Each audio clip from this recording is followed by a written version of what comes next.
So, this episode was a lot less confusing than the last one, which I am grateful for. Though it did have one confusing moment, but that was more set up for later episodes, I imagine. Anyways, this was a really good, funny, and sweet episode that still had dark tinges here and there, and ended on a decent cliffhanger, even if the road to that cliffhanger was a bit of a contrivance. I'll get to that later, though, as let's talk about the start of the episode first. So, Moika is Daru's investigator, and found him by tracing his activities through the internet, which he tries to keep hidden.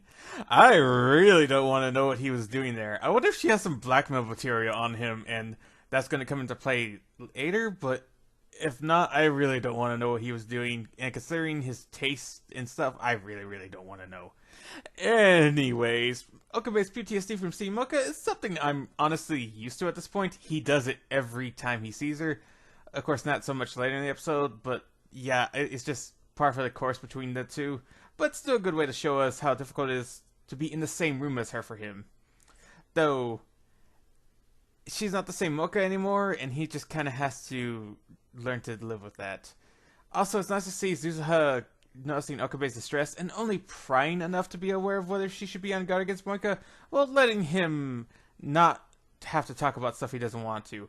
I think she could probably relate to not wanting to relive bad memories. Considering what happened to her mother, and the future she's come from, I'm sure she's got a lot of stuff on her chest that she just doesn't want to let off.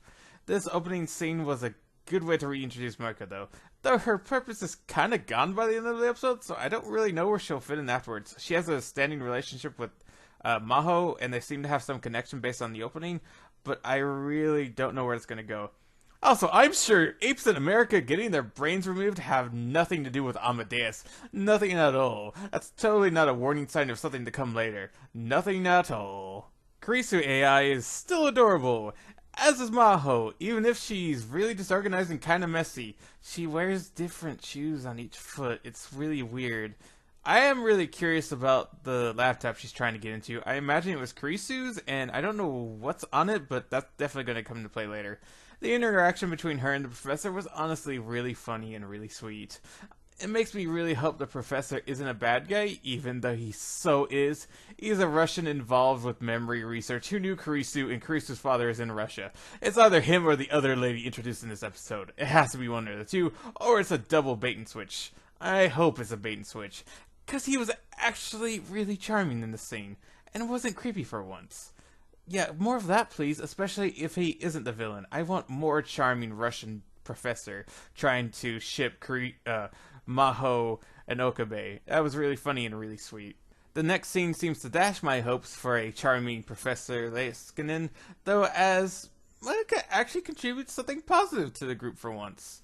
Even if it's only the information that people are looking for Kaguri, and all of them are men, and one of them is foreign. If that's not an obvious sign that Leiskinen is at least a red herring, I don't know what is. Oh yeah, speaking of red herrings, we have another Russian professor who acts very strangely and follows people down alleys. Yeah, this new woman is very interesting to say the least, and her interactions with Maho and Okabe were pretty funny. I love the look Maho has on her face right here. Anyways, this new Russian deals with brains and totally has nothing to do with that 8-bit from earlier. Nothing at all. At least she wasn't the one following Maho the entire time. Though that's the confusing bit I mentioned earlier. Who the heck was following her? I guess we'll just have to wait and see. The brief roof scene between Maho and Okabe was nice, and I wonder if Okabe is actually going to give up Amadeus? Or if another wrench will be thrown in to mess everything up, like it usually does.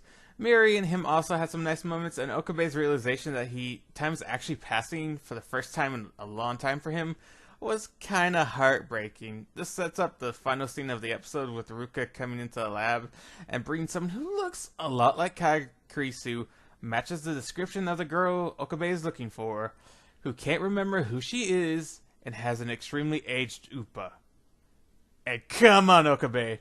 Put two and two together. Who would have given her an Upa? Who?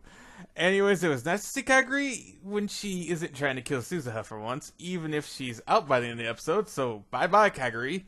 Oh yeah, what a coincidence that Mayuri would walk in, cause her to pass out, and then Suzuha would walk right in afterwards and reveal what was obvious for a while. It's Kaguri. Yeah, the ending was a little contrived. but a decent cliffhanger nonetheless. Overall, this episode was funny, heartbreaking, sweet, and ended on a good cliffhanger, like the episodes before it. Other than that, I've really got nothing to say, but I'll see you next week.